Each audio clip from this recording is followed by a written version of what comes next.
1절에서 10절 말씀을 잠깐 보도록 합니다.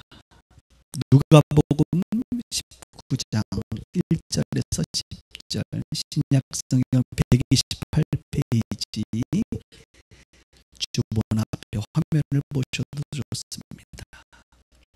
누가복음 19장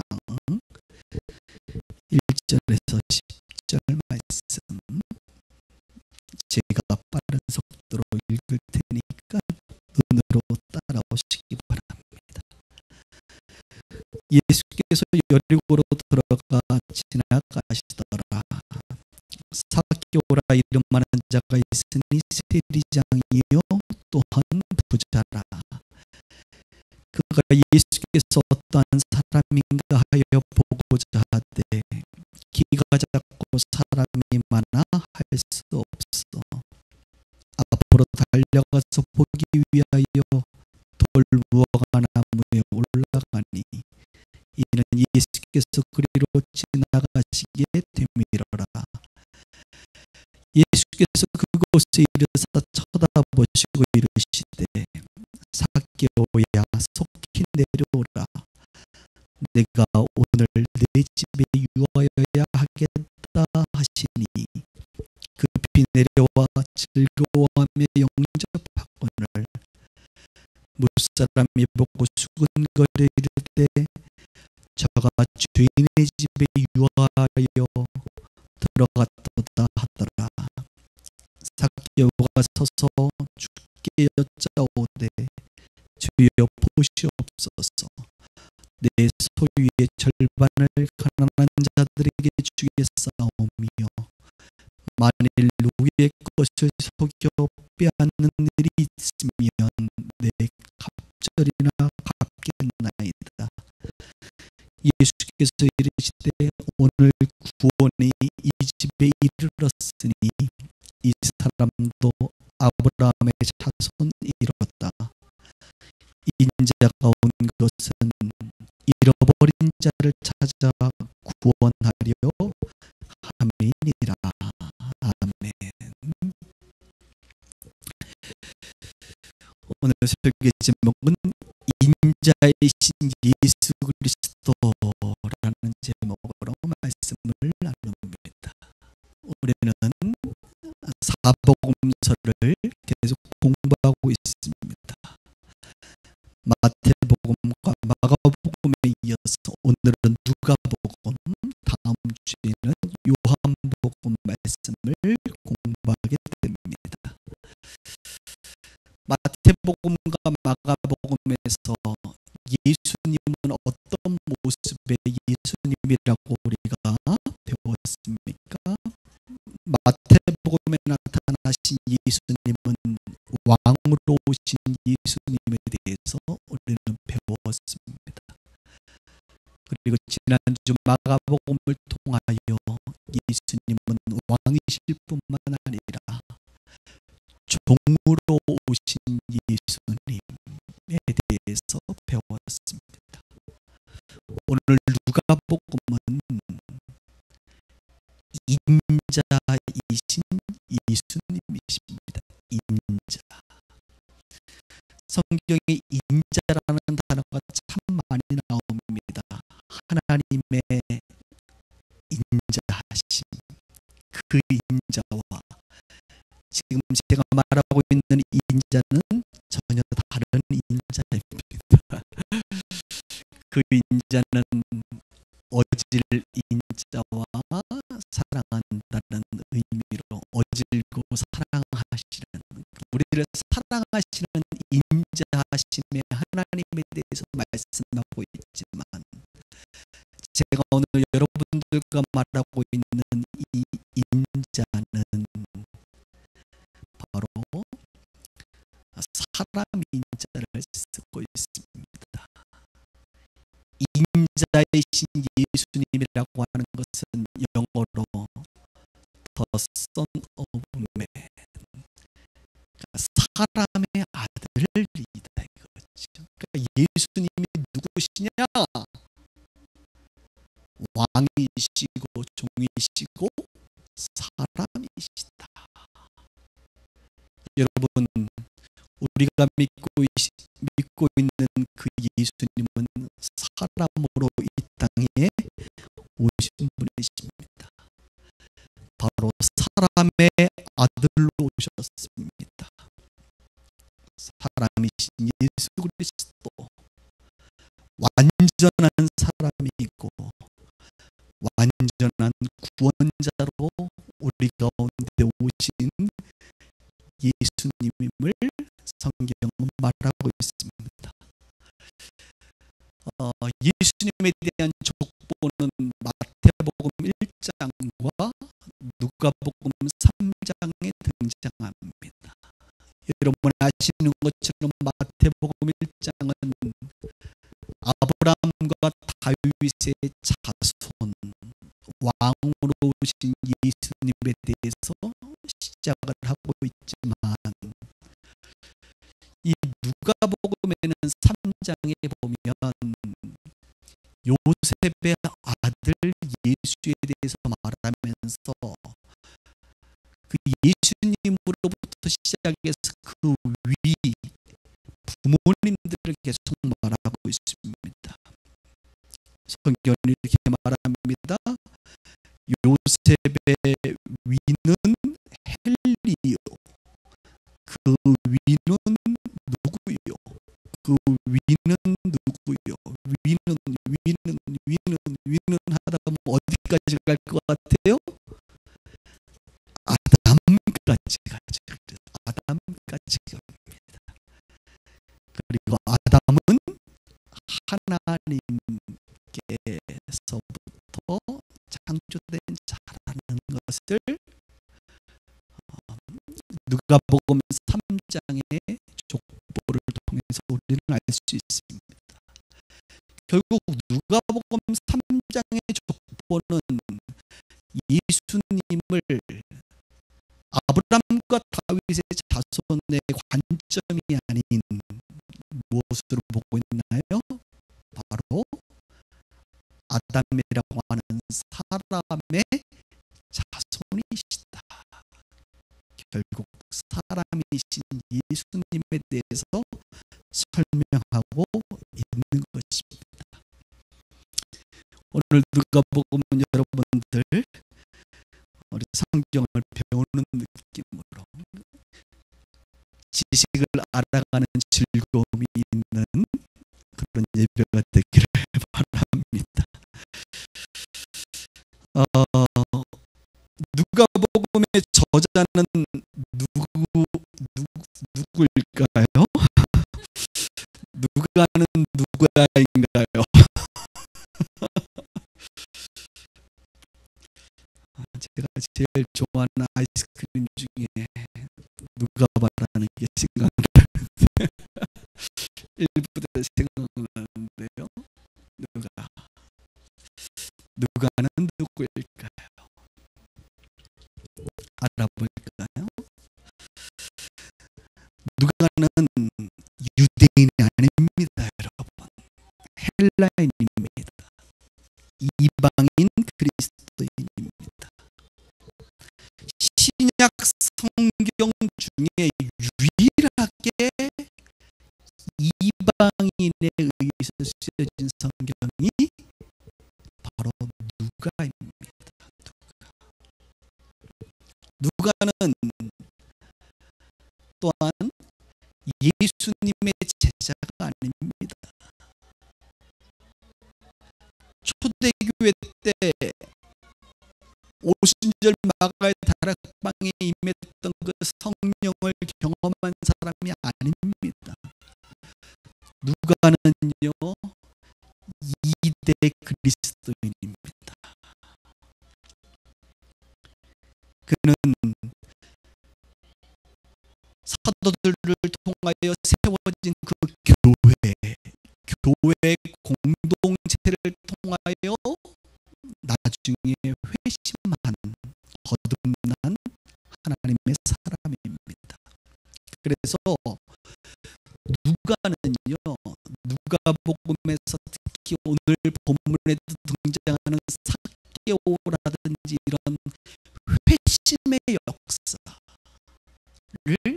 설명하고 있고, 사도행전에 보면 사도행전도 누가가 썼는데요, 바울의 회심 사건을 무려 3번이나 기록하고 있어요. 마치 자신이 자기가 눈에 볼 수 없지만 예수 그리스도를 통하여 거듭난 이 사건, 그래서 자신처럼 나중에 성인이 되어 거듭난 사람들에 대한 특별한 관심을 가지고 있습니다. 누가는 누가복음과 사도행전의 저자인데 무려 누가복음과 사도행전의 분량은 신약 성경 전체의 28%나 차지합니다. 바울이 쓴 바울 서신보다도 많아요. 그런데 의외로 누가복음이 많이 다뤄지지 않는 것은 안타까운 일이었습니다. 최근에 누가복음이 많이 다뤄지고 있는 것은 매우 기쁜 일이죠. 누가의 직업은 여러분 아시죠? 성경에 보니까 누가의 직업은 의사였다라고 성경이 말합니다. 그는 의사였습니다. 그리고 그는 특별히 역사에 관심이 많은 역사가였습니다. 의사이면서 역사가였지요.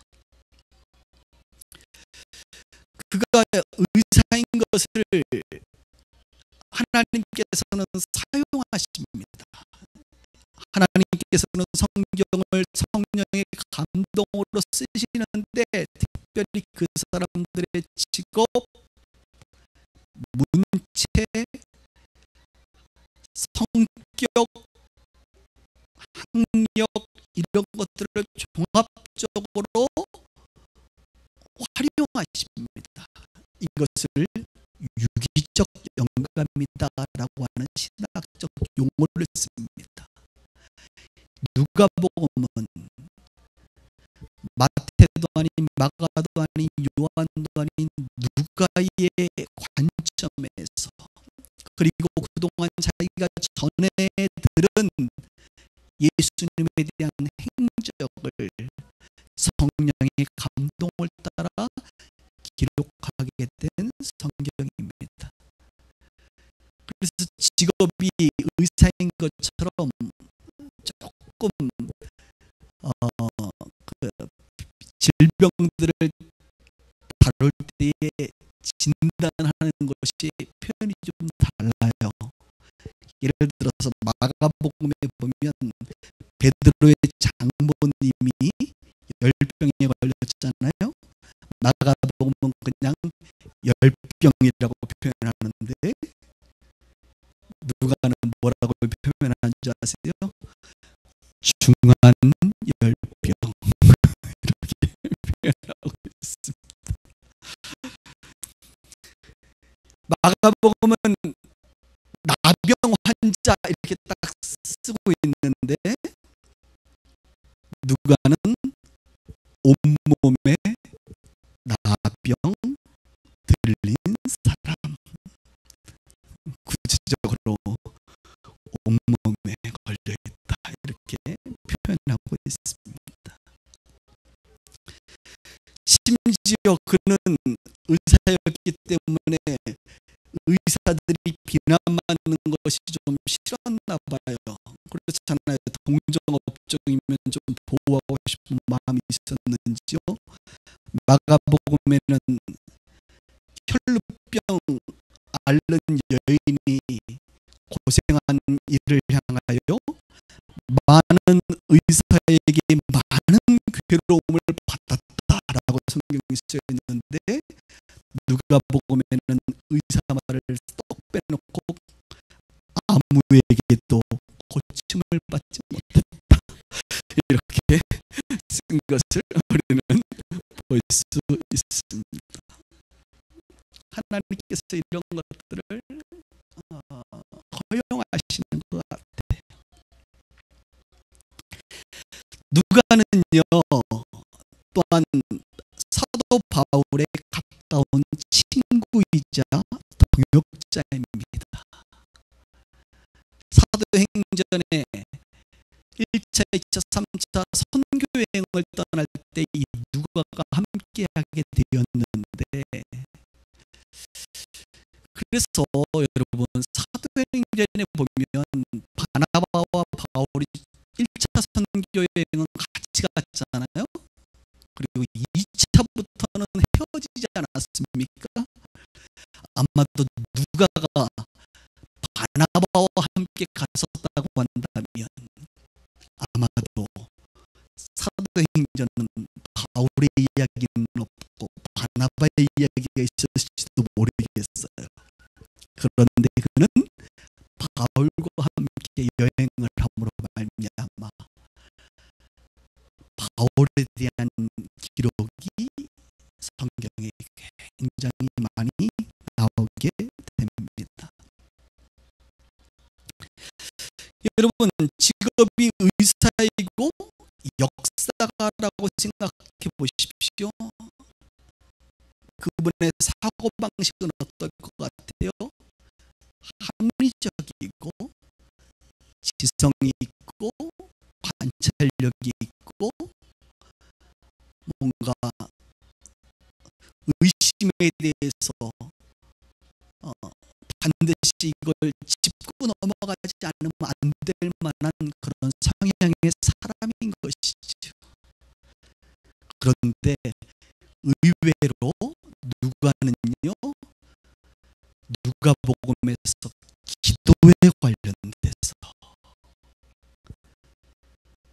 기적에 관련돼서, 천사들에 관련돼서, 성령에 관련돼서 많이 기록하고 있습니다. 이것은 무엇을 설명합니까? 그는 지성적인 사람이면서도 동시에 영성이 확실히 개발된 사람입니다. 어떻게 그랬을까요? 아마도 사도 바울과 함께 선교 여행을 하면서 초자연적인 하나님의 놀라운 역사를 수도 없이 경험하면서 본인이 알고 있던 지성의 한계를 뛰어넘어 그리스도인들이 이 기도와 성령의 놀라운 역사가 가운데 있다는 것을 그는 체험했던 것이죠. 성향이 좀 적고 맞는 과예요 이런 거면 우리 빛과 소금의 교회 식구들이 이런 분들이 많습니다. 지성과 영성의 균형.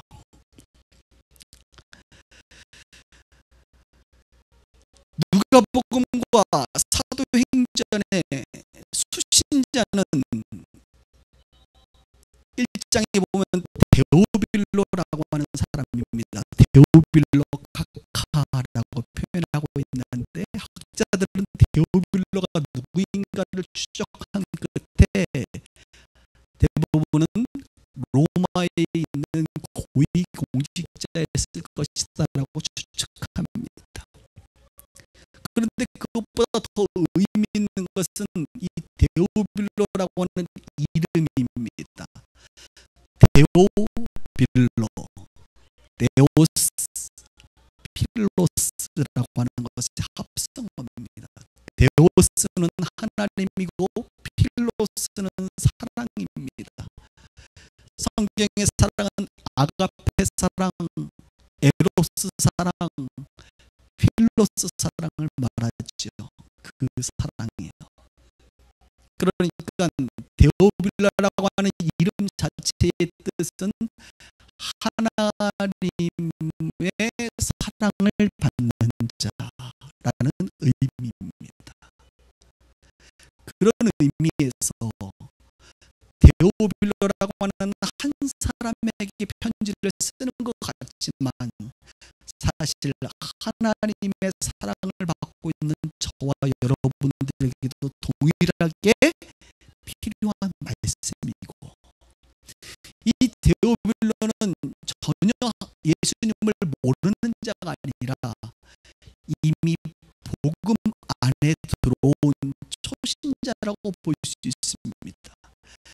그 복음 안에 들어온 자에게 누가는 조금 더 선명하게 예수님이 어떤 분이신지, 교회가 어떤 것인지를 누가복음과 사도행전을 통하여 그에게 알려주기 시작합니다.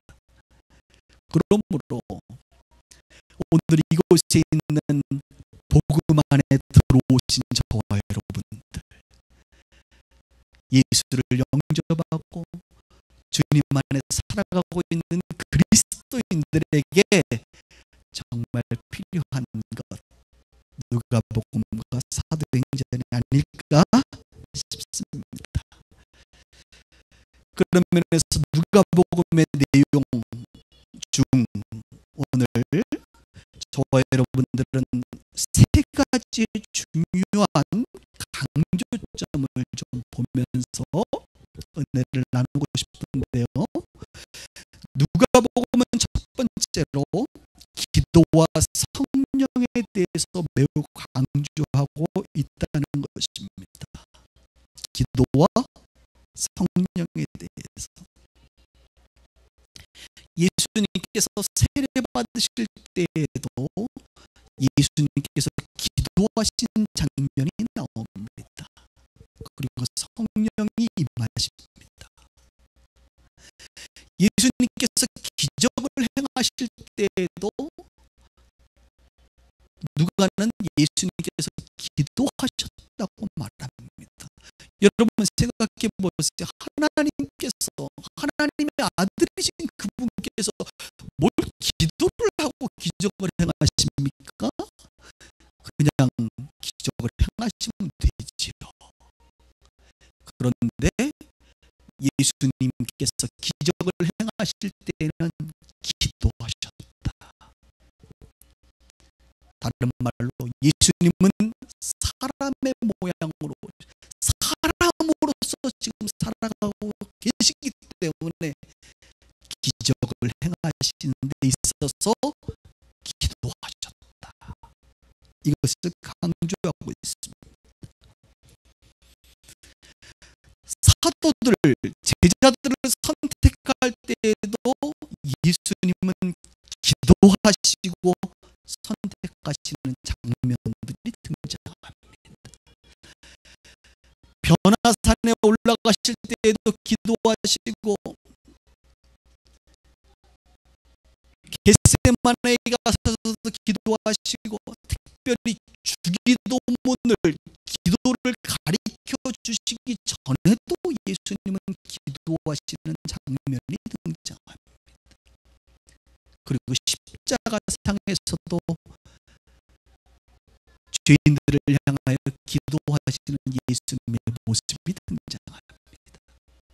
이처럼 누가는 예수님은 하나님이시지만 인간으로 철자에 오셨기 때문에 그분은 기도하지 않으면 어떠한 기적도 행할 수 없고, 기도하지 않으면 소명을 감당할 수 없다라고 하는 것을 강조하고 있어요. 또한 기도와 함께 연관되는 것은 성령입니다. 성령. 예수님께서 사역을 시작하시기 전에 성경은 이렇게 표현합니다. 성령의 권능으로 갈릴리에 돌아가시니. 성령의 권능으로 예수님은 사역을 하셨다는 것입니다. 70인 전도대를 파송하실 때에도 성령을 그들에게 주셨습니다. 그리고 성령의 강림 사건을 약속하셨습니다. 마태보다는 마가보다는 누가가 성령을 강조하고, 누가복음보다는 요한복음이 더 성령을 강조하고 있으며,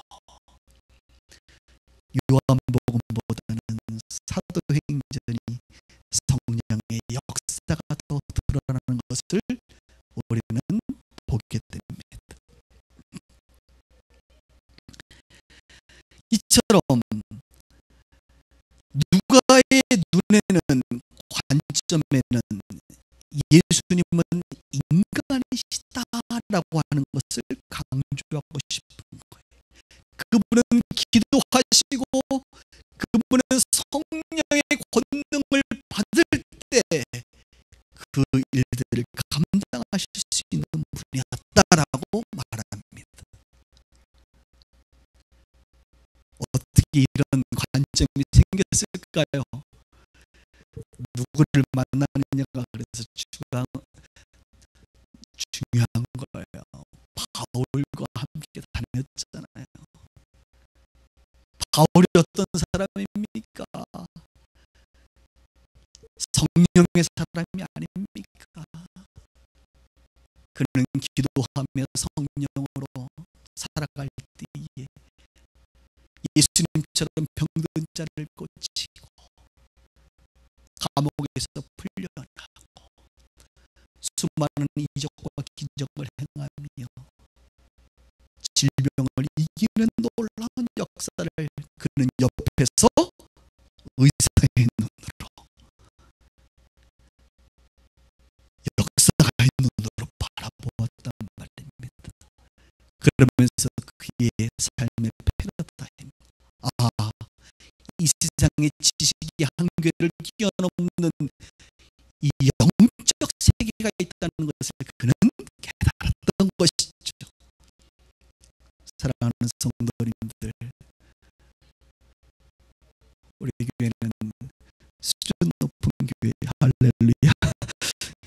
지성이 충만하신 빛과 소금의 교회 성도님들, 예수님도 기도하심으로 성령의 능력으로 사셨습니다. 하물며 저와 여러분들은 어떻게 살아야 될까요?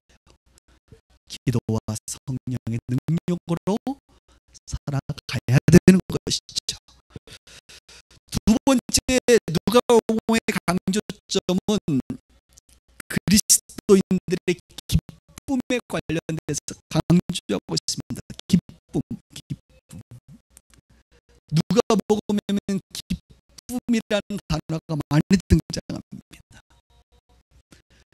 그리고 누가복음에는 예수님의 탄생 사건이 매우 길게 등장하지요. 다른 성경에는 없는 부분들입니다. 세례 요한의 어머니 엘리사벳과 예수님의 어머니 마리아가 만나는 장면이 등장합니다. 그들은 만나서 어땠는 줄 아세요? 기뻐하였습니다.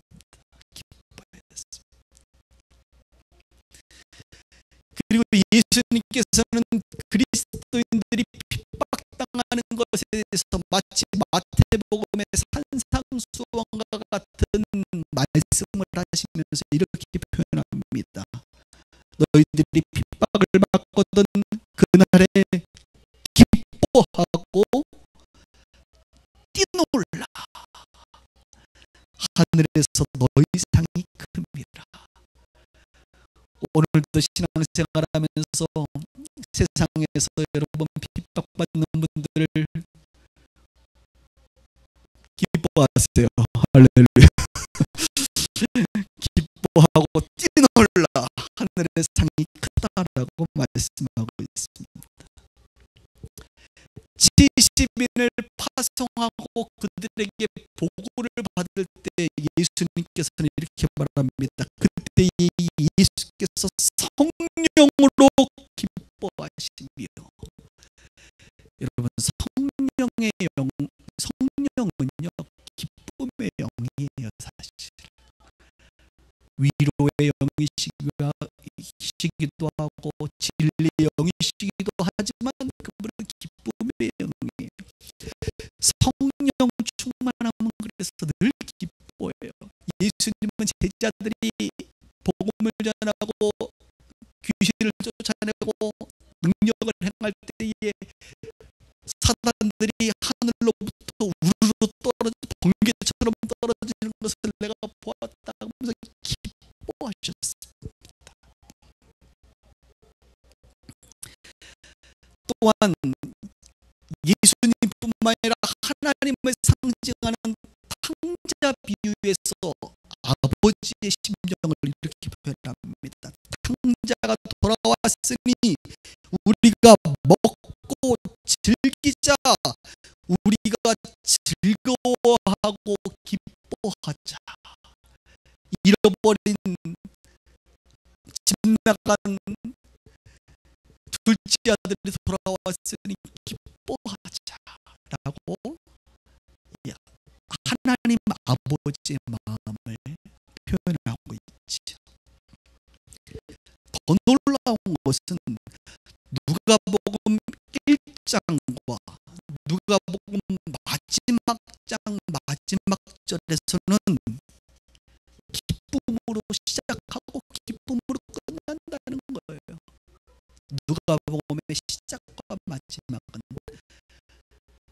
1장에서는 마리아의 기쁨의 찬가가 나오고 마지막에는 그들이 그에게 경배하고 큰 기쁨으로 예루살렘에 돌아가 늘 성전에서 하나님을 찬송하니라. 기뻐하고 성전에서 찬송했다라고 성경은 말합니다. 저는요 점점 누가가 마음에 들더라고요. 그래서 이런 시각들 매우 좋습니다. 기도와 성령에 대한 강조. 좀 어려운 표현을 쓸까요? 그래서 누가의 눈에 예수님은 기독론이 어떤 기독론이냐? 성령 기독론인 거예요. 예수님은 인간으로 오셨고 오직 성령의 충만함과 성령의 역사 속에서 소명을 감당하신 성령 기독론을 주장하고 있는 것이죠. 오직 기도로 성령의 도우심을 따라 살아갔던 삶을 말하고 있습니다. 또한 누가는 기쁨을 강조하면서 우리 그리스도인들이 이 땅에서 살아가는 것은 핍박을 받을지언정 기뻐하는 것이다. 저는 이것을 개인적으로 다 제가 만든 말입니다. 지상 천국론이다. 이 땅이 천국이지 뭐. 저는 오늘 6시 아침 30분에 우리 수지교회 성도 가족이 장례가 있어가지고 저희 빛과소금의 교회장으로 침례를 3일간 하고 오늘 이제 천국 환송 예배, 발인 예배를 드리고 왔는데요. 천국에서도 물론 우리가 기뻐하고 즐거워합니다. 그러나 이 땅에 사는 동안 지상에서 우리는 기뻐할 수 있다는 것이죠. 기뻐할 수 있다. 이것이 누가복음이 우리 가운데 전해주고 있는 것이고 저는 이런 누가복음을 매우 좋아합니다. 오늘 여러분들과 좀 강조하고 싶은 것은 세 번째 이야기입니다. 조금 긴 시간 동안 말씀드릴 건데, 세 번째는 사람에 대한 강조가 많다는 것, 사람에 대한 관심. 누가는 사람에 대한 관심이 있었고, 바로 예수님은 어떤 분이시냐, 인간으로 오셨기 때문에 그분은 사람에게 관심을 많이 갖고 계셨다, 이렇게 설명하고 있습니다. 여러분, 마태, 마가, 요한복음에 등장하지 않고 누가복음에만 등장하는 사건이 한 20% 정도 되는데, 그 20%의 내용 중에 대부분은 사람과 연관된 것입니다.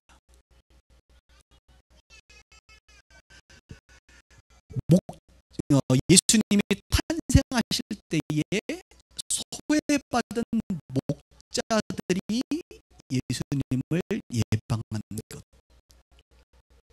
축한 것도 누가복음에 나와요. 선한 사마리아 사람 비유 아시죠? 그것도 누가복음에만 나와요.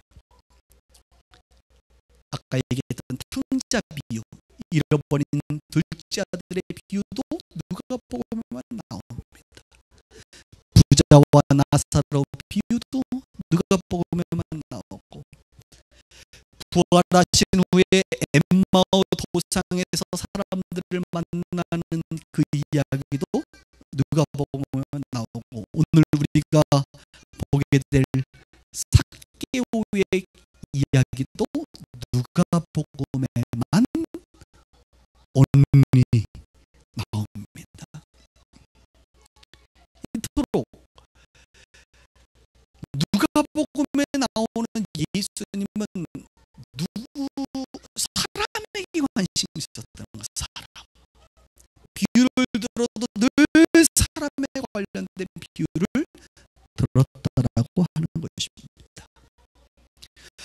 또한 예수님은 여성에게 특별히 관심을 많이 가지셨습니다. 여기도 지금 여성분들이 많으신데요. 그래서 신학자들은 누가복음을 향하여 여성들을 위한 복음서다, 이렇게 말합니다. 오늘 여성들이요, 여러분들을 위한 복음서가 누가복음입니다. 왜 그런 거 하면, 다른 복음서에는 없는 여성들이 무려 그 이름이 13명이나 등장합니다. 다른 복음서에는 여성들의 이름이 구체적으로 많이 등장하지 않아요. 근데 누가복음은 다 등장합니다. 또한 우리는 예수님과 12제자가 함께 그 일행이 다니면서 사역을 한 것을 잘 알고 있습니다. 그럼 상상해 보세요. 예수님도 남자고 12명의 제자도 남자인데, 건장한 남자 13명이 몰려다니면 살벌하죠.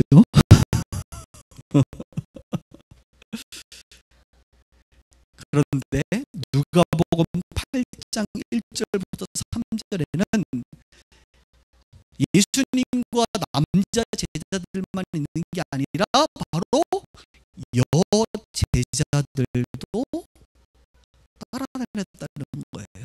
물론 예수님이 임명한 제자는 아니지만 예수님을 따라다니는 부녀자들이 많이 있었다는 것입니다. 수산나라든지 그 안에 보면 이름들을 열거하고 있습니다. 그리고 그들에 대해서 말하기를 그들은 그들의 소유로 일행을 섬겼다라고 하는 것이죠. 그래서 예수님과 사실 제자들은 성경에 보면 특별한 일을 하지 않았는데 이렇게 밥 굶었다는 얘기 별로 없고요. 그냥 잘 먹고 3년 동안, 여러분 3년이 짧은 시간이 아니에요. 무전여행하기에는 무지하게 긴 시간입니다. 3년 동안 그냥 잘 지내셨어요. 어떻게 그럴 수 있을까요? 바로 그들을 섬기는 여성분들이 많이 계셨기 때문에 그렇습니다. 하나님께서 여자를 창조할 때에 남자들을 특히 돕는 자로 창조했기 때문에 그런 것 같아요. 그래서 저도 이렇게 목회하면서 보니까 확실하게 남자들보다는 여성분들이 잘 섬겨주세요. 할렐루야. 그래서 여성 전문 목회를 해야 되나.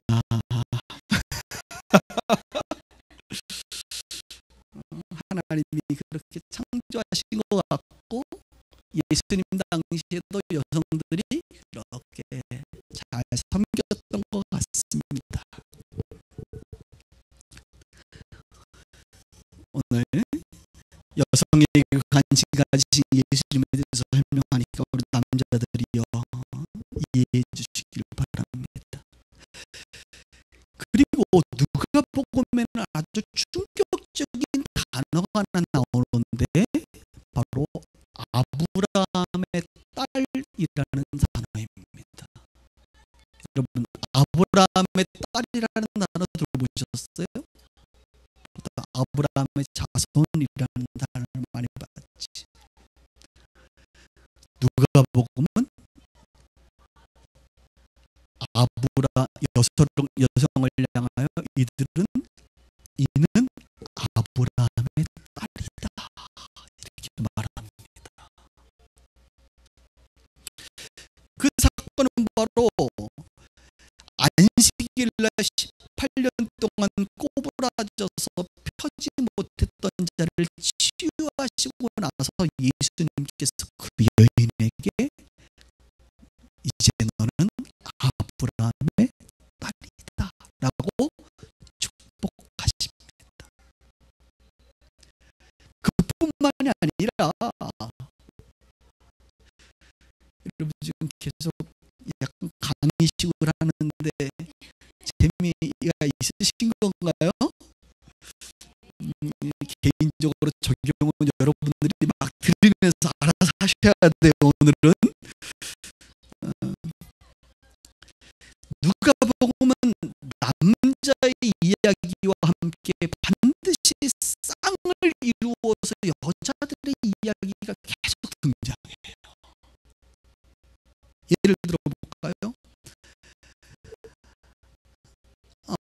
세례 요한의 아버지인 사가랴의 이야기가 등장하면서 동시에 어머니인 엘리사벳이 등장하고 예수님의 아버지인 요셉이 등장하면서 마리아의 이야기가 등장하고 예수님 어렸을 때 성전에서 만났던 사람 중에 기억나시죠?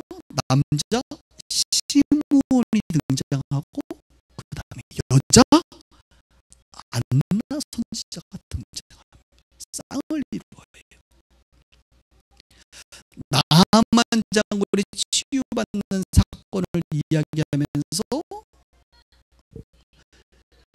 사르밧 과부의 이야기가 등장하고 안식일 고침받은 남자 이야기가 등장하면서 여자 이야기가 등장하고 한 마리 양을 잃어버린 남자 이야기가 등장하면서 한 드라크마를 잃어버린 여자 이야기가 등장합니다. 그래서 누가의 눈에 비춰진 예수님의 모습은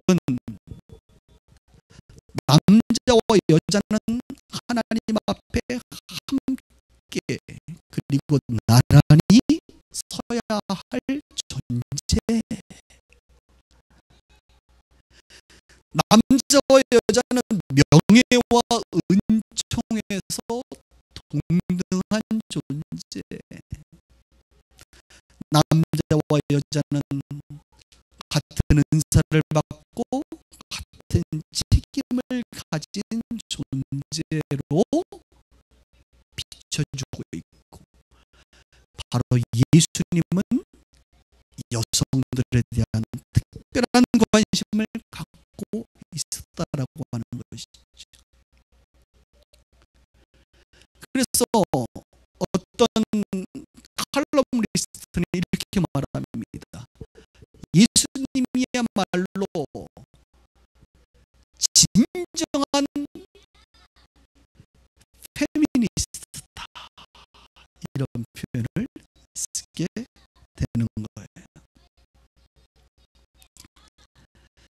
페미니스트가 뭔고 아시는 분들은 아시겠지만 모르시는 분들을 위해서 잠깐 설명을 해드리겠습니다. 남성이, 여러분 비행기 타시면 이제 뭐 써야 됩니다. 체크해야 되는데 거기에 보면 성적으로 남성이냐 여성이냐 체크할 때 영어로 뭐 있습니까? male이라고 있고 female, 여자는 male, 남성, 그다음 fe, female 하면 여성, 이렇게 체크하게 돼 있어요. 그다음 그 외에도 뭐 더 해가지고 많이 있습니다. 그러나 여러분, 남성 아니면 여성으로 체크하는데 이 female이라고 하는 이 단어가 라틴어 페미나에서 나왔는데, 이 페미나에서 나온 이 단어가 바로 페미니즘을 말해요. 페미니즘은 바로 그래서 여성주의다. 그래서 여성주의를 옹호하고 지지하는 사람을 페미니즘을 따르는 페미니스트다라고 요즘 많이 씁니다. 특히 정치인들도 저는 페미니스트예요라고 자기를 소개해요. 그만큼 여성들에 대해서 소중히 여기고 한다는 것이죠. 그럼 페미니스트에 대한 개념이 한마디로 얘기하면 이것입니다. 생물학적으로 성별이 남자냐 여자냐 이것으로 인하여 차별을 받을 수 없다, 불평등할 수 없다는 것이에요. 여성으로 인하여 비차별이나 성평등에 대해서 우리가 그것을 옹호하고, 그렇다고 남성에 대해서 반대하는 것은 아니지만 여성이기 때문에 공평하지 못하고 평등하지 못하고 차별받는 것은 곤란하다라고 남자와 여자를 평등하게 보는 것, 이것을 페미니즘, 페미니스트라고 봅니다. 이것은 특별히 한국에서 최근에 매우 중요한 이슈입니다. 사회적인 문제를 여러분들이 뉴스를 가만히 보시면 이상하게 오래 그런 것 같아요. 더 많이 여성들이 고통당하는 거 많이 느끼시죠? 여성들이 성추행당하고, 여성들이 차별당하고, 여성들이 폭력 가운데 노출되어 있고, 여성들이 표현의 자유를 얻지 못하고, 참으로 여성들이 점점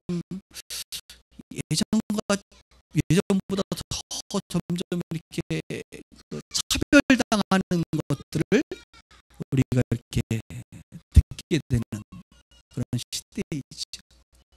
그래서 나는 페미니스트인데 이런 것을 아파하고 이런 모습을 이렇게 반대하면서 여성들의 인권을 높여주기 위해서 애쓰는 모습들이죠. 그런데 여러분, 2000년 전 예수님 당시에는 이게 전혀 상황이 달라요. 그때 여성들은 카운트하지 않았습니다. 사람을 셀 때 카운트하지 않았어요. 마태, 마가 다른 성경에도 여성들의 이름이 등장하지 않아요. 그때 여성들에 대한 인권, 여성들에 대한 관심을 갖는다는 것은 매우 어려운 일입니다. 그런데 예수님은 그때에도 남자와 여자를 아주 귀하게 다뤘다는 것이죠. 이것은 왜 그럴 수 있었을까? 예수님도 유대인으로서 그 환경 속에서, 문화 속에서 자라왔던 분일 텐데, 그러나 여러분, 예수님은 그런 문화 속에 자랐지만 여전히 하늘의 가치를 가지고 사셨던 분이 아니겠습니까? 예수님은 이 땅의 가치, 이 땅이 사람들이 만들어 오는 문화의 가치를 따라 살기보다 하늘의 가치를 따라 살았기 때문에 하나님의 법, 하늘의 법은 남자와 여자를 공평하게 대한다라고 하는 것을 우리 예수님은 누가복음을 통하여 우리 가운데 말씀하고 있는 거예요. 그래서 우리 기독교인들이요, 여성들에 대해서 혹시 남자가 더 우월하다고 생각하는 것, 이런 것들은 잘못된 것입니다. 물론 하나님이 어떤 성별이 다르기 때문에 여러 가지 남자들이 좀 더 좋은 가지고 있는 것과 여자들이 가지고 있는 것이 다른 것일 수는 있어요. 그리고 그 다른 것 때문에 우리가 취업을 한다든지 할 때 남자 여자 비율이 달라질 수 있습니다.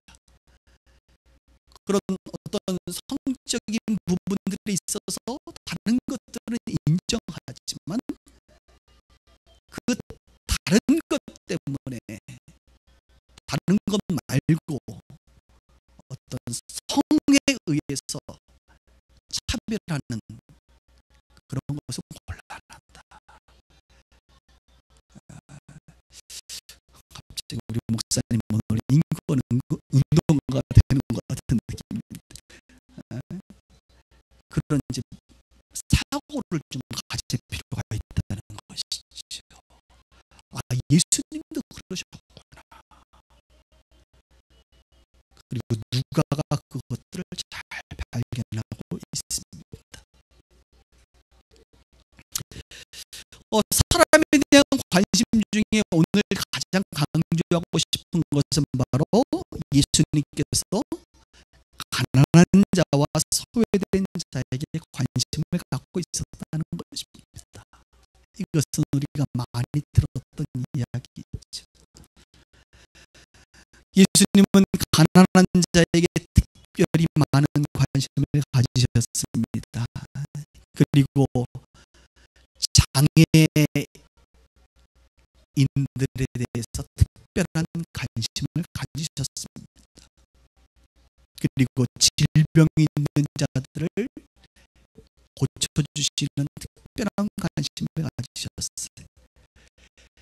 버림받은 자들을 위로하는 일에 특별한 관심을 가지셨고, 그리고 소외된 자, 소외된 자는 요즘 용어로 얘기하면 왕따에게 특별한 관심을 가지셨습니다.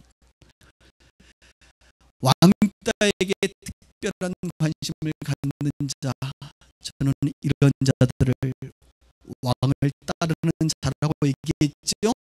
왕을 따르는 자다. 왕을 따르는 자는 왕따에게 특별한 관심을 가져야 됩니다. 저도 우리 아이에게 맨날 교육할 때마다 너네 반에서 왕따들이 있으면 네가 좀 잘 놀아줘라, 이렇게 늘 얘기를 해요. 정말 저는 청소년 때 아주 못된 사람이라 왕따를 시키는 일을 했던 아주 비열하고 추악하고, 참 그 얘기하면 참 하나님 앞에 할 말이 없는데, 우리 아이는 그러면 안 되겠다. 그런, 지금도 그 친구를 만나면 내가 사죄하고 싶은 마음이 간절합니다.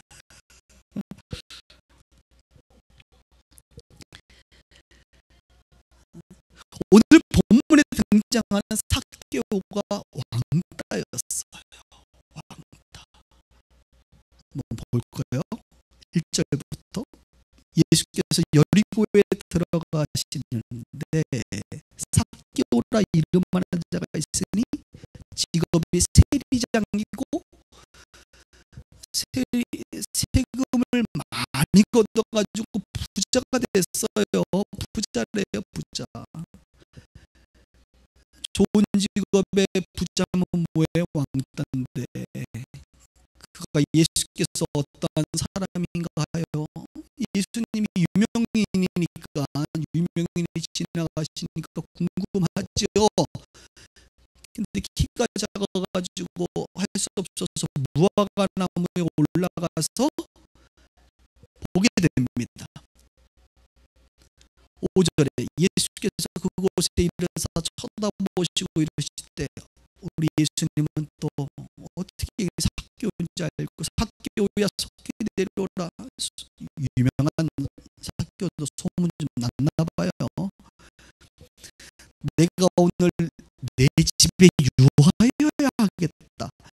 여러분, 소외된 자 왕따 집에 가면 돼야 안 돼요? 왕따가 생일 파티 한다고 친구 초청하면 가면 돼야 안 돼요? 이 세상의 법은 가면 안 되지요. 그런데 예수님은 먼저 내가 오늘 너의 집에 가겠다라고 말씀하십니다. 그랬더니 얼마나 좋았는지 그 유명인이 오니까 그가 급히 내려와 즐거워하며 영접합니다. 뭐 집 부자였을 테니까 뭐 부담 없겠죠. 모시고 드는 거예요. 그랬더니 무슨 사람들이 보고 뭐해? 수군 뭐라고? 저가 주인의 집에 유하러 들어갔다. 삭개오는 대중들의 눈에는 죄인인 거예요. 죄인. 그래서 8절에 삭개오가 서서 주께 이제 주님과 교제하고 나서 그는 이렇게 고백합니다. 삭개오가 서서 주께 여쭤보되 주여 보시옵소서, 내 소유의 절반을 가난한 자에게 주겠사오며. 요즘 부자면 재산이 얼마 정도 돼요? 좋아, 20억 칩시다. 20억의 절반이면 예수님, 내가 오늘 10억 딱 뛰어가지고 가난한 자에게 줄게요. 와우, 도대체 무슨 일이 일어난 거죠? 그 다음에 또 보세요. 만일 누구의 것을 속여 빼앗은 일이 있으면 네 갑절이나 갚겠나이다. 그래서 원어 성경을 자세히 보면 그렇게 정말 빼앗았어요. 이 빼앗은 것을 도둑질이라고 말합니다. 도둑질 해가지고 자기가 이제 회개한 거예요. 이거 예수님, 나 회개합니다. 빼앗은 것 4배씩 갚겠습니다. 이것은 출애굽기 22장 1절에 보면 남의 양을 뺏어오면 4배로 갚으라 그랬거든요. 도둑질하면 그것을 기억해서 4배로 갚겠다고 얘기한 것입니다. 그랬더니 예수님께서 9절에 이르시되 오늘 구원이 이 집에 이르렀으니 회개하고 돌이켰으니 이제 구원 받은 거죠. 이 사람도 아브라함의 자손임이라. 그러면서 10절 같이 읽어요. 시작. 인자가 온 것은 잃어버린 자를 찾아 구원하리요 아멘이라. 아멘.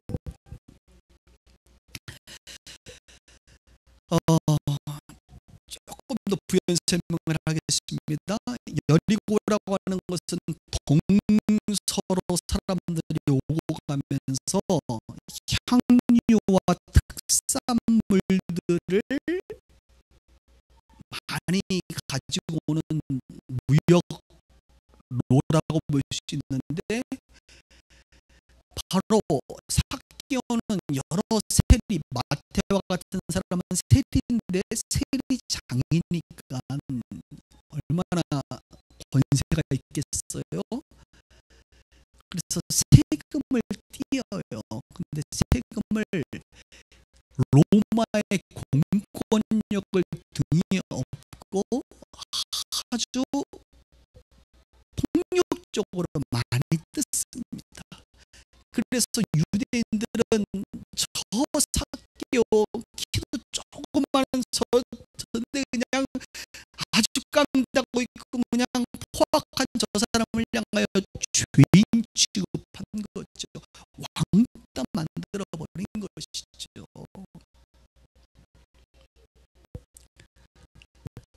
그런데 예수님께서 그 선하신 그분께서 그 죄인의 집에 들어가니 사람들이 놀라지 않을 수가 없는 것입니다. 여러분, 예수님은 지금 소외된 자, 왕따인 삭개오의 집에 유하셨습니다. 유하셨다는 것은 조금 다른 말로 함께 하셨다는 것입니다. 함께 하는 것. 소외된 자와 함께 하는 것. 그리고 그 소외된 자를 만나고 그의 삶을 변화시키는 놀라운 치유와 회복을 일으키는데, 누군가가 함께 할 때 그 함께하는 그 사람이 줄 수 있는 게 있어요. 줄 수 있는 게. 누군가는 기도해 줄 수 있고요. 누군가는 위로할 수 있는 능력이 있는 사람이 있고, 누군가는 구제할 수 있는 재정을 줄 수 있는 사람이 있고, 누군가는 진리의 복음을 전할 수 있는 사람이 있습니다. 줄 수 있는. 예수님은 삭개오를 변화시킬 수 있는 능력을 가지신 분이거든요. 그래서 그와 함께 할 때에 그의 삶에 변화가 일어나는 것이죠. 어, 오늘도 대표 기도하실 때 예수님의 국률하심을 우리가 기도했는데, 국률함, 성경에 보면 국률하다는 표현이 많이 그 불쌍히 여김이라는 표현이 많이 나옵니다. 이 불쌍히 여긴다는 것은 국률하다는 거예요. 제가 예전에도 국률함과 관련된 정의를 이렇게 했습니다. 영어로 컴패션이잖아요. 고난, 순환을 함께하는 게 국률이에요. 여러분, 많은 사람들은 국률을 착각해. 우리 그리스도인들이 어떤 기사를 접합니다. 어떤 사건을 접합니다. 어떤 상황 속에 놓입니다. 그러면 힘들겠다, 같이 울어주고, 같이 뭐 그냥 마음을 아파하고, 그런 게 국률이라고 생각하는 것 같아요. 아니에요. 그거는 국률이 아니라 공감이라고 말합니다. 공감. 많은 사람들이 공감을 국률로 착각해요. 국률은 공감을 넘어 함께하는 거야. 함께. 시간이 나에게 있으면 시간을 함께하고, 기도할 수 있는 능력이 있으면 기도를 함께하고, 재정이 있으면 재정을 함께하고, 그렇죠? 그 문제를 해결할 수 있으면 함께해서 해결해 주는 것, 그게 국률입니다. 예수님은 공감에서 끝나는 것이 아니라 예수님은 항상 국률을 베풀었어요. 병 있는 자에게 그 병을 고치는 함께 하셨다니까요. 우리가 왜 국률을 입은 자입니까? 예수님이 우리와 함께 하시면서, 임마누엘 하시면서 저와 여러분들의 삶을 살피고 실제로 역사하시기 때문에 우리 가운데 긍휼을 베푸시는 하나님이시고 예수님이신 거예요. 근데 이 땅의 그리스도인들은 긍휼까지는 가지 못하고 공감에서 멈춘다는 것입니다. 저는 우리 빛과 소금의 교회 식구들이 진정한 예수님의 긍휼을 본받아 긍휼을 행할 수 있기를 주님의 이름으로 축복합니다. 그것은 기도일 수 있습니다. 수고일 수 있습니다. 여러 가지 모양으로 긍휼을 베풀 수 있습니다. 이렇게 긍휼을 베풀면 감동을 받고 변화를 일으켜요. 그러니 소유의 절반을 띄워주고, 회개하는 심정으로 도둑질한 거 4배 갚겠다고 얘기하지요. 그러면서 예수님의 마지막 말씀이 무엇입니까? 예수님 자신을 인자라고 표현하죠. 인자가 온 것은. 그 다음에 잃어버린 양을, 잃어버린 자를 찾아 구원하려 합니다. 저는요, 이 말을 너무나도 많이 들었는데 한 번만 다시 생각했으면 좋겠어요. 우리 예수님이 뭐래요? 잃어버린 자라고 그래요. 잃어버린 자. 전혀 다른 사람 아니고 잃어버린 자래요. 잃어버렸다는 건 뭐예요? 원래 내가 가지고 있던 겁니다. 그럴 때 우리 잃어버렸다고 얘기하는 거예요. 여러분, 지갑 잊어버리면 찾아야 안 찾아요? 어떻게든 찾아요. 잃어버린 건 찾게 돼 있어. 원래 나와 상관없으면 관심이 없는데 잃어버린 건 찾게 돼 있다니까. 여러분의 자녀 잃어버리면 찾아야 안 찾지요. 만사를 팽개치고 전단지를 뿌리고 현수막을 붙이고 찾죠. 왜? 원래 내 건데, 원래 내 자식인데 잃어버렸으니까. 이게 굉장히 중요한 개념입니다. 그런데 우리는요, 이 주님의 관점으로 사람들을 볼 때 잃어버린 자로 봐야 돼요. 원래 하나님의 것이, 하나님의 백성이고 하나님의 자녀고 하나님이 그토록 기다리는 둘째 아들 탕자란 말이에요. 그는 원래 하나님의 것이었습니다. 마귀가 약탈하고 죄 가운데 유리방황하고 있는 그들인데 찾아야 돼. 잃어버리면 찾아야 돼요. 잃어버렸는데 가만히 있을 수 있다고요? 아니요. 아니라고요. 여기 교회 물건 하나 잊어버리면 아마 제가 계속 찾을 걸요. 두리번 CCTV 다 돌려보고. 교회 CCTV가 있습니다, 여러분. 다 돌려보고 막 찾을 거 아닙니까? 이런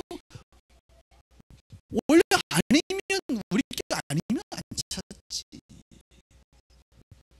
근데 내 거였으면, 우리 거였으면 잃어버린 건 찾게 돼 있는 거예요.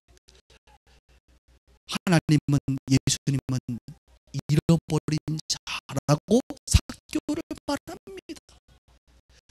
원래 하나님의 백성이었는데 이 친구가 왜 이렇게 됐는지 모르지만 주님의 눈에는 잃어버린 자가 된 거예요. 잃어버렸으니 남의 시선 따위는, 남의 수근수근거리는 것 따위는 관심 갖지 않고 찾아야지. 잃어버렸는데 찾아 나선 거지. 우리 예수님이 저와 여러분들을 이렇게 찾아 나서 주셔서 이곳에 우리가 있는 줄 믿습니다. 이것이 은혜이지.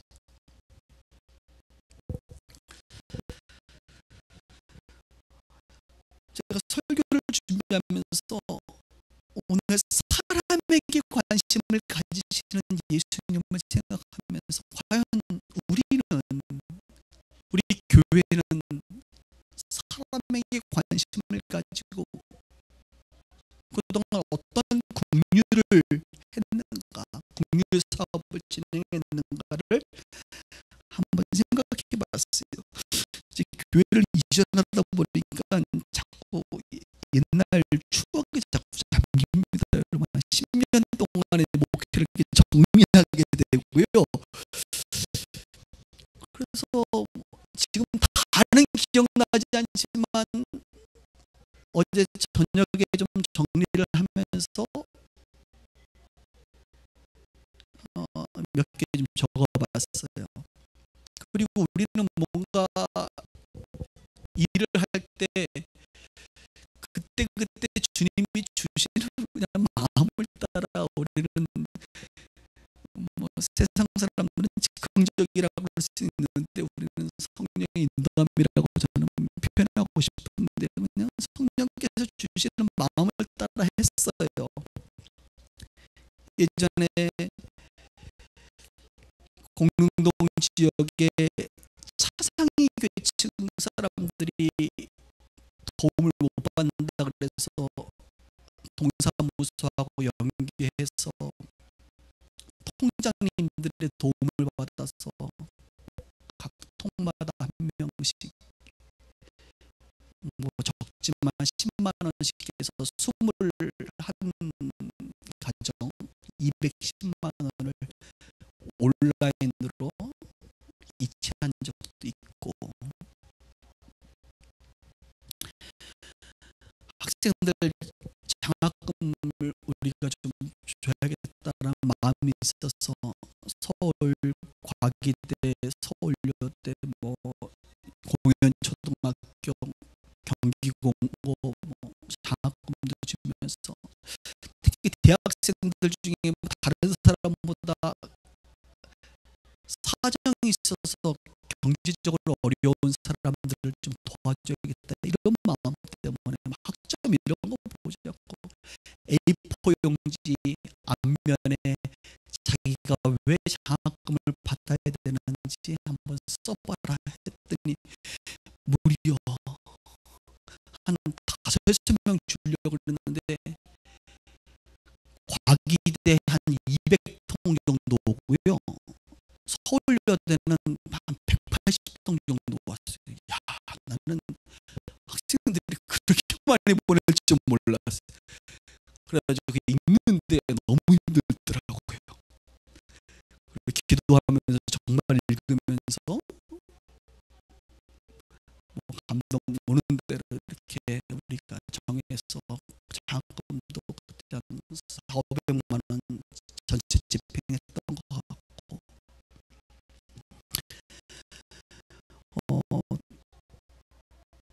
또 독거노인, 이건 뭐 한 몇 년 전이죠. 우리가 성탄절 때 독거노인들 다 찾아가서 저희가 또 이 지역의 독거노인들 구제한 것도 기억나고, 한 번은 그 다문화가 한참 이슈가 있을 때 다문화, 공릉동에 있는 다문화 가정들 저희가 교회로 초청하면 안 오시니까 그분들이 빕스 식사 초대권을 다 보내서 가족들이 식사할 수 있는 기회를 다 드리고, 또 우리 청년 대학생들을 위해서 뭐 여러 가지 학사관도 지금 계속 진행도 되고 있고요. 또 탈북자들을 위한 사역도 많이 있고, 얼마 전에 우리 최근에 우리 고건사님이 그 탈북자들 여성의 날, 북한의 여성의 날이 있거든요. 그래서 여성들을 위해서 식사 대접해달라고 그래서 옆에서 우리 한 21분인가 그때 식사 대접한 것도 최근에 기억도 나고요. 예.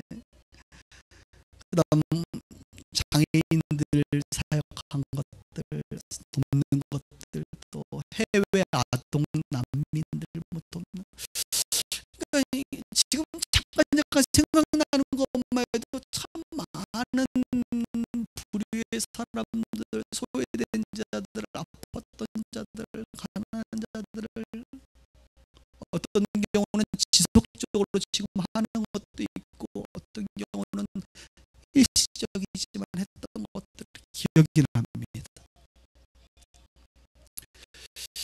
저는 요즘에 제 마음에 계속 오는 사람이 있어요. 얘기해도 되죠? 미자립교회 목사님들. 나는 요즘에 미자립교회 목사님들한테 계속 마음이 와요.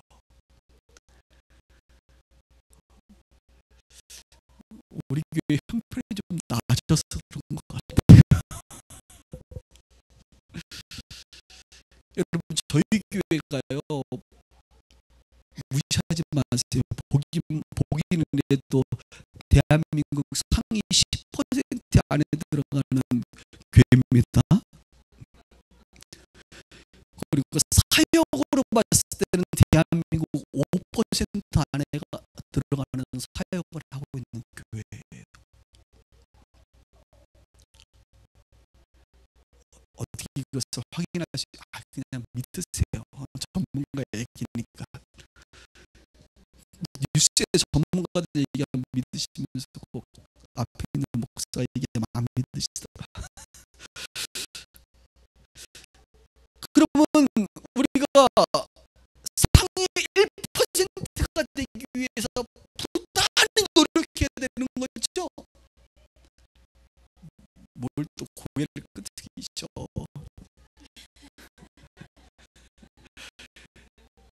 그냥 지금이면 되죠. 뭘 그렇게 상위 1% 가려고 부단히 노력을 해요. 저는 요즘에는 그냥 공생복해 하는 방법들. 우리 갈매로 가면 갈매 옆에 작은 교회들 들어올 텐데 어떻게 하면 저들과 함께 살 수 있는 방법들, 뭐 이런 거죠. 요즘 고민하고 있습니다. 우리가 가서 전도를 하지 말까, 그냥 다 다른 분들 먼저 하시라고, 뭐 이런 생각도 요즘에 파격적으로 하고 있고요. 별 생각 다 해요, 요즘에. 다른 교회를 전도해 줄까? 왠지 가면 저희 교회가 제일 큰 교회가 될 것 같아서 뭐 이런 너무 오반가요? 그리고 모이면 반드시 또 이렇게 연합 모임 시작해서 우리 교회가 하지 않는 사역을 저쪽 교회가 한다면 너무 귀한 일이 있죠. 함께 할 수 있는 것들, 뭐 이런 것들을 계속 생각하고 있어요.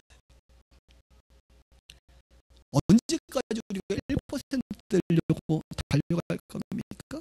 아니요. 저는 요즘에요, 저희 동기들을 본다든지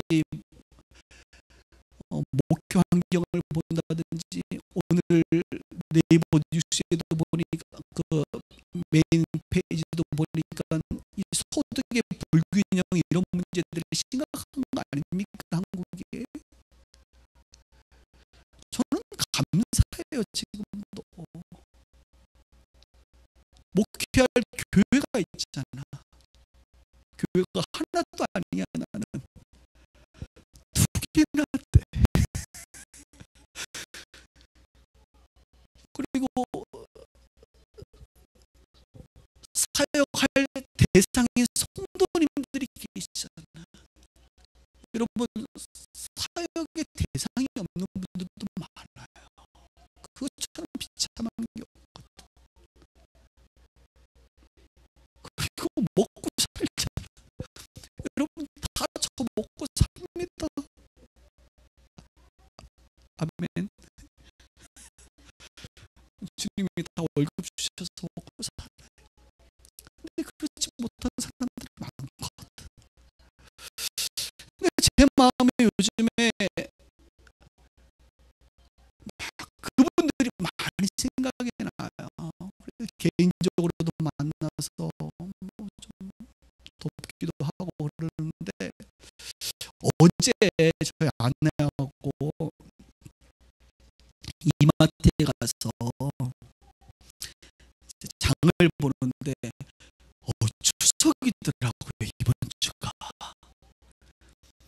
여러분, 추석 때 저희 교회에서 우리 교육자들한테 보너스 주는 거 아세요? 모르시죠? 저요, 몇 년 전에 그 운영위원회 통과돼가지고 그때부터 한 번 통과되면 계속 가는 거 아닙니까? 몹시대까지. 그래서 저희 떡값 줘요. 담임 목사, 부목사, 전도사 다 나갑니다. 저희는 부담 없어요. 왜? 교회에서 준 떡값으로 떡 사면 되니까. 김영란법 때문에 뭐 5만 원짜리들 요즘 나오겠죠. 뭐 계속 앞으로 내년부터 제가 어제 이마트를 가는데 갑자기 우리 그 막 그 미자립교 목사님들이 막 생각나면서 나는 이렇게 교회에서 풍성히 주는데 저분들은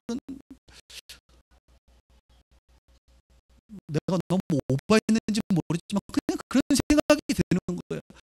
혹시 뭐 저기 처갓집도 가야 되고 본가도 가야 되는데 그래도 선물이라도 하나 사가지고 가야 될 거 아닙니까, 여러분?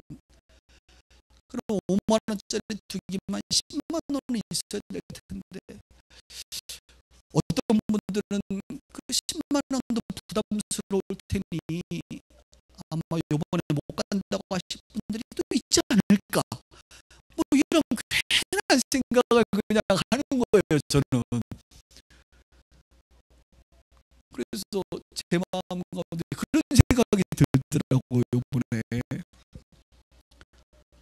최근에 어떤 목사님도 한 30만 원 상품권으로 여러분 목회자들 섬길 때는 상품권으로 섬기셔야 됩니다. 현찰로 주면 무조건 생활비 들어가고 공과금 내는 데 더요. 그분들은 선교사님들 오시면 무조건 상품권이나 직접 데리고 가서 선물 고르라고 하셔야 돼. 저는 선교사님들 오면 무조건 ABC 마트 가요. 노원역에 신발 고르라 그래. 복음 전하는 발이요. 신발 신을 때마다 우리 교회에서 기도하고 복음 열심히 전하라고. 요번에 잔지바 아프리카에서 오신 가족들 위해서 아들들하고 4켤레 남편 거까지 해서 나이 땡 아디다 땡 4켤레 교회 재정 안 썼습니다. 걱정하지 마세요. 했어요.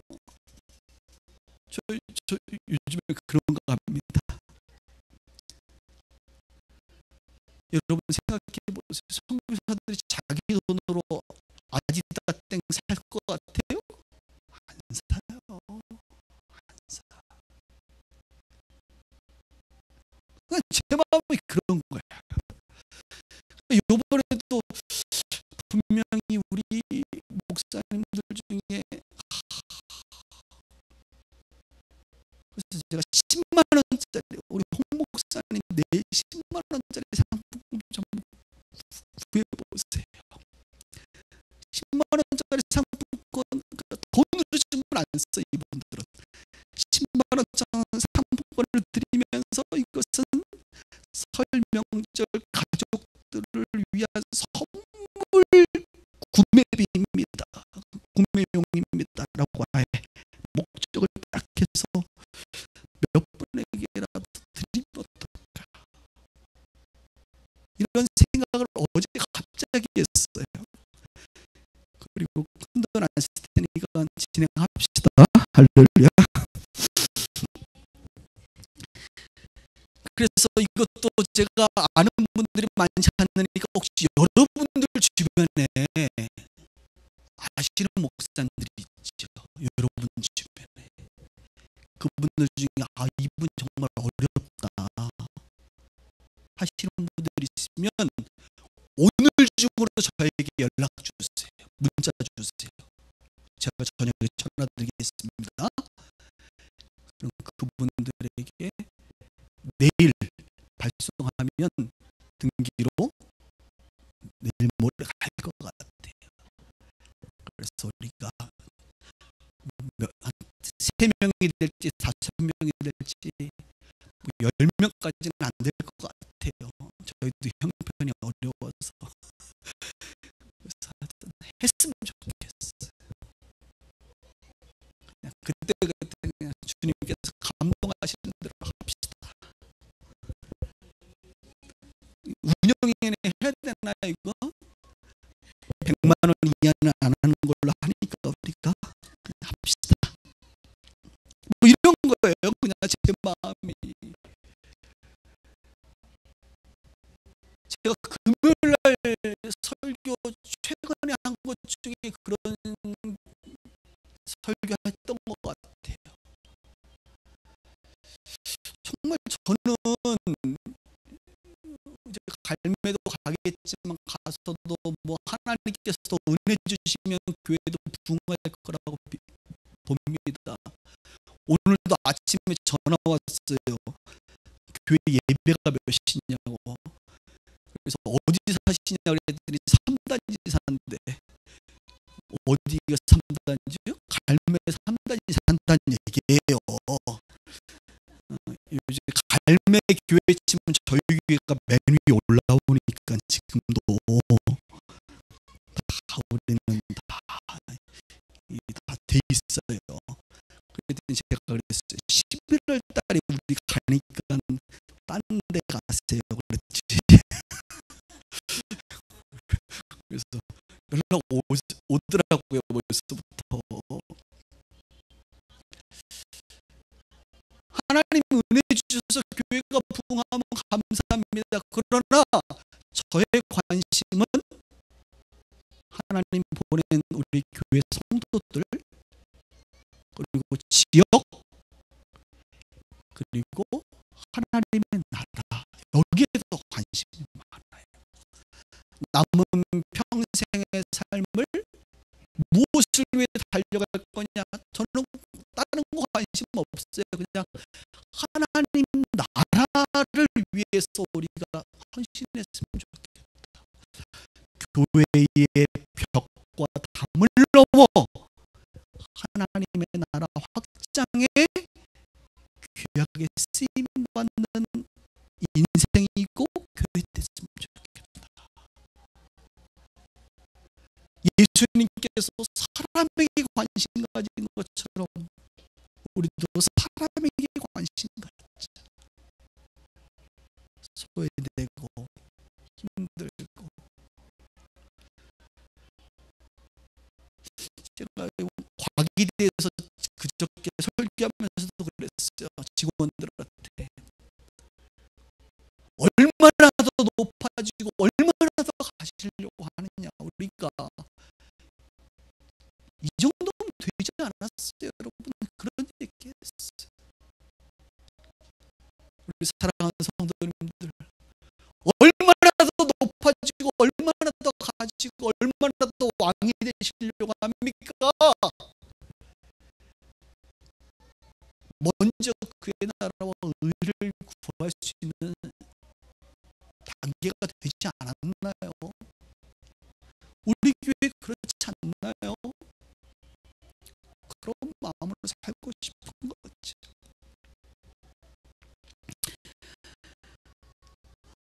추석 선물 10만원 상품권 연락 주세요. 말씀 정리할게요.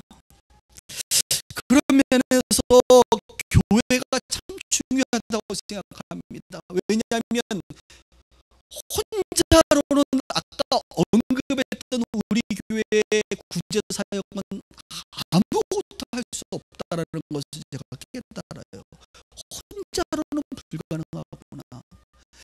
그래서 주님은 우리를 교회로 불러주셔서 우리가 함께 헌금하고 함께 수고하고 함께 노력해서 이런 일들을 개인이 할 수 없는 일을 공동체가, 교회가 하고 있구나라는 것을 깨닫게 됩니다. 그래서 교회가 중요한 거지. 예수님은 사람으로 오셨습니다. 그리고 예수님의 관심은 사람이셨습니다. 여성이시고 가난하고 소외되고 정말로 부자였다 할지라도 생명이 필요한 그런 자들, 예수님의 관심이셨습니다. 그런 면에서 저와 여러분들은 어떻게 살아야 되겠습니까? 사람에게 관심을 가져야 되는,